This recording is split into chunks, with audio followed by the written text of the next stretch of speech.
Friend of mine, talking about donors, a friend of mine, a man that's great, I'm not going to use his name unless he lets me do it. He sent us a check for $130 million, which was sort of a shortfall, yeah. And that's going to go to the military, yeah. The donation doesn't go very far. Budget for personnel is about $600 billion.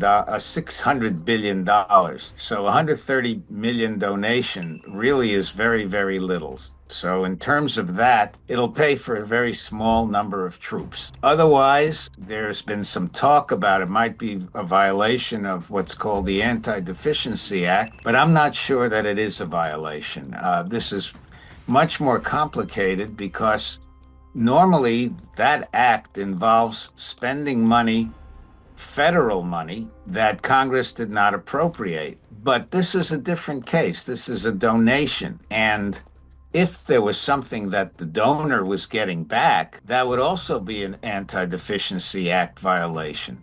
But the donor's not getting anything back.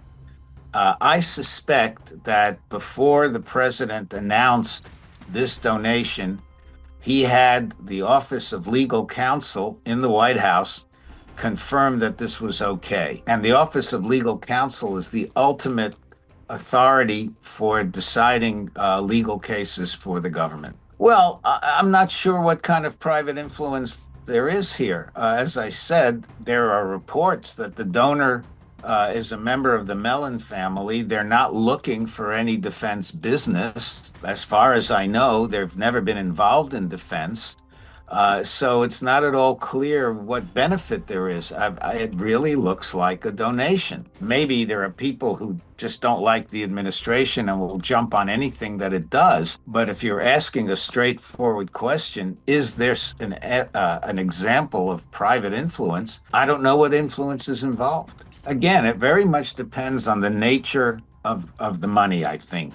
If the money has any connection with a defense program or a benefit to the donor, then there's no question that the money should be clearly public. And not only is it a matter of the lawyers saying it's okay, but the public needs to know why this is happening. And those would be the safeguards. And my guess is, in that instance, the money would not be acceptable. Again, here we have a very, very different and frankly, a more complicated case.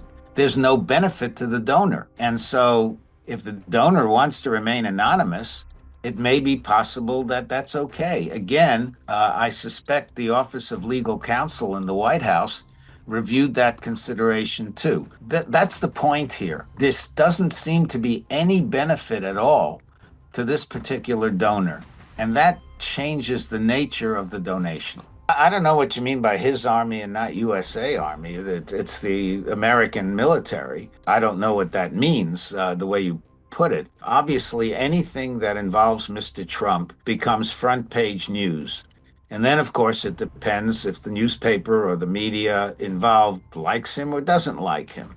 In this case, this person has donated money before because he's a friend of Mr. Trump's and he supports Mr. Trump. And that's, he's got every right to support Mr. Trump and every right to do what he wants with his money. As I say, the real issue here is this donation going to give the donor something from the government, from the military, or some influence on the military. And at least as far as I can see, I haven't seen any revelation until now to indicate that he either is trying to influence the military or to get a benefit. And to me, that's the central issue.